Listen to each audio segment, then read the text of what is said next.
Danaman fans, welcome back to another Pokemon meta video. That's right, this time we are looking at the post-Worlds format. Worlds was the 16th to the 18th of August in the beautiful island of Hawaii, and that's right, we are looking at the meta. Things have changed quite a bit with the release of Shrouded Fable. Many new cards were released, and we are looking at the top 10 decks for this period until Stellar Crown becomes legal on the 27th of September. So with about 5 weeks left to go before the meta changes again, I thought we would review this meta and see top 10 decks are. So without further ado, let's see what comes in at number 10. Okay guys, at number 10 it is Chien-pao, another amazing deck that has just kept in the top 10. As you can see from this list, we are playing one Palkia V and V-Star to use its amazing ability to charge up 3 water energy from the discard. Not too much has changed at the moment. We're still running Iron Hands, we're running Radiant Greninja, we've got a 2-tuber barrel line. Vesendipity with its amazing flip the script ability is there. If you lose a Pokemon or a Pokemon gets knocked out, you get to draw 3 cards. Very useful. We're still playing Cypher Maniacs, code breakers there to put 2 cards on top of your deck. We're playing a 1 Iono. Silene is very important to potentially get back Prime Catcher or some more energy. Night Stretcher has made an appearance to just get back an energy or get back a Pokemon, but not too much of this list has changed. The big addition is Vesendipity. Why is this at number 10? Because it just bricks a little bit too much and it doesn't quite hit as hard as it used to. I think we have the perfect 60 here. The right player piloting this deck could do very well, but sadly it does fall slightly short to some of the other bigger decks in the meta. Let's go see what's at number 9.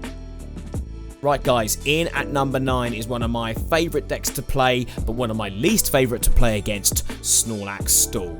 This version is playing the cornerstone Ogerpon EX to stop Pokemon with abilities from attacking it. Snorlax can trap them in the active. We're playing 2 Rotums for draw. Mimikyu can't be attacked by EX Pokemon, and Pidgeot V is there to stop you from decking out. 4 pennies is incredibly important. The Arvans are there to get the items and the tool cards you need. Again, not much has changed with this deck. If you play it correctly, you will go deep in a cup or potentially one of the regionals coming up in September. Secret Box is brilliant for this deck. You get to discard some bad cards and you get to search for an item, a tool, a stadium and a supporter. So like I've said, this deck is very powerful, but the problem at the moment is that a lot of people know how to play around Snorlax. There are things like cancelling Cologne currently in the meta, so it's cancelling out those abilities, enabling you to rotate potentially into something like a Charizard or something else to like knock out the Snorlax or even potentially gut up a Rotom. Pokemon Catcher is incredibly important at the moment, or incredibly prevalent in lots of decks, so those coin tosses are going to prove quite annoying for you to get things off the bench. So yes, this deck is still very annoying to play against, and with the right player they will go very far in a tournament, but there are just people, it's been around for a while now and people know how to play against it. Without further ado guys, let's move on to number 8. Okay, in at number 8 is the return of Roaring Moon. Yes, the world's final deck. This deck has gained an awful lot from Shrouded Fates. That's right, Roaring Moon has its 2 moves that can do 120 with a stadium out, and obviously that gouging move there that can obviously knock your Pokemon out and then do 200 damage to itself. Baby Roaring Moon is also there as well, to obviously the more ancient Pokemon you get in the discard, the more attack damage you can do. Petrant is there to help you switch, and then yes, you get poisoned, but that's not the end of the world. Vesendipity is there obviously to flip the script and draw. And then obviously you're playing your Sardas, you've got a Judge there for disruption, and obviously Dark Patch is another busted card with this deck. This deck is very, very easy to pilot. 4 Pokemon catchers as well, gets those Pokemon off the bench that we want to knock out. It can brick a little bit. It doesn't have too much in the way of draw, but when played correctly, and hopefully by drawing the correct cards, you can do very well with this deck. In at number 8, I think this is a good spot right now for this deck, and you will see a few people playing it. In at number 7 is our former number 1, Gardevoir. It missed out on a top 8 place at Worlds.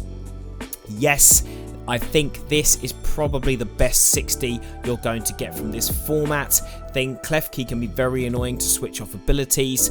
Scream Tower is good to obviously pile up some damage on it. Fluttermane again is a good for switching off the ability in the active. You get those Gardevoir powered up and then you just get the energy on. But the thing that makes this deck very powerful is Monkey Dory. You get that dark energy on it and then you can move 3 damage counters off something and put them onto your opponent's bench or active Pokemon. With the correct player and with a very big brain player, people can do very well with Gardevoir. There are just quite a few counters at the moment for it. So yes, this is still a very good deck to play, but I just think that it has dropped from grace, and you can see from the world standings that there weren't too many people playing it in the top 16, top 32. So yes, a good play, but again, you need to really think about this deck, and you really need to know every single card that you are playing with. In at number 6 is Miraidon EX. Oh boy, this deck has come back with a vengeance. There's some fantastic cards around for this deck at the moment. Obviously, Miraidon gets those 2 electric Pokemon down, and then you can obviously look for another Miraidon and play the ability again. Iron Hands is busted with Electric Generator. Raichu, if you've got loads of energy on the board, Raichu V is great to stack up 60 damage and discard those cards. And then Iron Thorns is good to switch off the Pokemon's ability except future Pokemon. And then obviously Vesindipity is there. If a Pokemon gets knocked out, you get to draw 3 cards. Some really, really awesome cards in this deck, and this is a really powerful deck to be playing at the moment. Arven is absolutely busted in this deck, and even Iron Bundle there will help your opponent switch out a Pokemon and you can potentially knock it out. If you are lucky with the generators, you're playing 15 energy and you're also playing 2 double turbo, you could potentially get a turn 1 knockout with this deck. So yes, if you like a fast aggressive deck, this is the deck for you. In at number 5, we have the world-winning deck. Should it have won? Probably not, but it was piloted very well there by Fernando, and I have to say that this deck is a lot of fun to play. It's quite straightforward. Get an Iron Thorns, there might be a few mulligans. With only 4 Iron Thorns, get 1 in the active, and then you are technically playing a Path to the Peak in a Pokemon. It switches all Rulebox Pokemon abilities off. Shuts down Charizard, shuts down Miraidon, shuts down Gardevoir, it shuts down loads of abilities. Arven again is just a busted card. You've got Professor's Research there for draw, Judge for disruption, but I tell you the nice new addition in this deck is Colress's Tenacity. Search for an energy, and that could be a special energy as well, and a stadium, and then you can get powered up very quickly. You could even, with Giovanni's Charisma, get powered up turn 1 and be smacking 120 damage, or if you've got a energy booster capsule on there, 140 damage turn 1. This is an annoying deck to play against, but why is it not number 1? Because people have found ways to play around it. You've got Katzin Cologne, you've got other ways. You're going to put Fluttermane in the active. There are ways to play around this deck, and also it can brick quite hard as well. Put the cards together, it's a fairly cheap deck to play. Iron Thorns are relatively inexpensive, so play this deck, see how you go, and you could potentially win a challenge or a cup with this deck. In at number 4, we have Raging Bolt with Tealmask Ogerpon. This deck is fast, it is aggressive, and with playing 3 to 4 Pokemon Catcher, oh my goodness, nothing is safe. Vesindipity adds to the draw if you get knocked out. Radiant Greninja is great for getting energy in the bin and then playing Professor Sarda's Vitality to get that energy back on, draw 3 cards. It is fairly consistent. You're also playing 3 Trekking Shoes, and Prime Catcher makes it very easy to switch out your Pokemon and bring someone else's active in. Nothing is safe on the bench with this deck, and the more energy that you stack, that's right, the more 70 damage multiplier you are going to be doing. If you like a fast, aggressive deck that will is great at knocking out 2 prize and 3 prize Pokemon, this is the deck for you. Just watch it when it comes to single prizes because you can quickly fall behind. But otherwise, a very good deck in at number 4. Moving into the number 3 space, yes, Charizard EX. You cannot escape this Pokemon. It's been around for just over a year now, and boy, it is still going deep. I have to say it was absent from top 8 at Worlds, but it's still a very, very good deck to play. There are so many ways you can play this. With the inclusion of Dusknoir now, you can obviously explode it. You fall behind with the prizes, but that could activate Counter Catcher, for example, and you can put 13 damage counters on a Pokemon, potentially knocking it out or getting within range for Charizard. You've got Pidgeot for search. A nice addition to this is NTV. Getting lots of Pokemon on the bench, you can quickly be doing 120, to 160 damage very quickly. Vesendipity is also there for draw. I mean, you're going to have a full bench, and Fluttermane is just there to switch of ability so that you can use Charizard. It's great there to use Fluttermane to stop cards like Iron Thorns EX, for example. Arvenant is just great in this deck. You've got 2 Boss's Orders. Professor's Turo is great to bring up your Pokemon, but what I really like about this deck, and I believe this is Tord's list, is the Thornton. Put a Pokemon down, and then next turn play Thornton, switch it out to something from the discard, and your opponent will be like, whoa, where the hell did that come from? And next thing you know, you're smacking a ton of damage. A really nice deck with many different strategies that you can play, and I highly recommend getting the cards for this deck and giving it a go, because it is a fantastic deck to play. Let's see what's at number 2. In at number 2 is one of my favourite decks that I've been playing consistently since it was released in November 2022, and that's Lugia VSTAR. Yes, I came 3rd with Lugia VSTAR at a cup very recently. It's not gained an awful lot from Shrouded Fable. In fact, I don't think it's actually gained anything from this list, but it is a fantastic deck. As long as you can get Archeops out turn 2, you are flying. You've got Blood Moon Ursulana EX for some late damage there. You've got Weird Ear to suck all those energy up and hit some hard damage. You've obviously got a nice little Cincino line there to knock out 2 prize, a big stage 2 prize Pokemon, and obviously Vesendipity is there. If something gets knocked out, draw 3 cards, as we know, because Lugia can brick quite hard. Legacy Energy is also really good on things like Iron Hands, Luminion, and obviously it can even be used on Lugia or Cincino to reduce them down to a 1 or 0 prize Pokemon.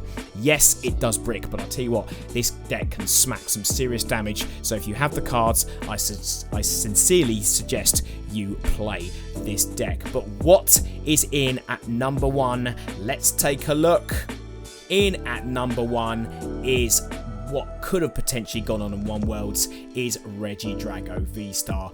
My goodness, this deck has it all, and it has gained 2 amazing Pokemon from Shrouded Fable. You've got Kyurem and you've got Haxorus. I spoke about these 2 cards in my last video. Haxorus has got that move where you can knock out a Pokemon with a special energy attached to it, and it can also do 230 damage, and you discard the top 3 cards. And then you've got Kyurem, where if in fact, because you're using it, you just discard the energy and you're smacking 3 110 damage 3 times to 3 different Pokemon. Oh my god, this deck is amazing. And obviously Dragapult is there as well. You could use that to smack down its Phantom Blast there. 200 to the active and then 6 damage counters. This deck is insane, and if you don't brick with it, because it can sometimes brick, and you get the energy on quickly using Ogerpon, you are laughing probably all the way to the top 8 or even top 4. This deck, why it is still in format, because it will probably rotate anywhere in the early new year, is a fun and aggressive deck to play. And as you can see there, Giratina VSTAR is also fantastic. You could Lost Zone 2 energy and smash 280 damage. So guys, number 1 is Regidrago VSTAR. If you have the Regidragos, because their price has skyrocketed, if you have them, then make this deck, because I promise you, you will do very well at cups and potentially even at a regional coming up very soon. Right guys, that's my top 10 post-Worlds list. I hope you've enjoyed it. As always, leave a comment to let me know what you think. Maybe I missed something, maybe I could have added something. Do let me know. And as always guys, I look forward to talking through the next set. Stellar Crown is coming out very soon. I'm going to be doing openings, and I'm also going to be doing a buy list as well. As always guys, if you've enjoyed my video, please like it and think about subscribing to the channel, and I look forward to seeing you in the next video. All the best, take care.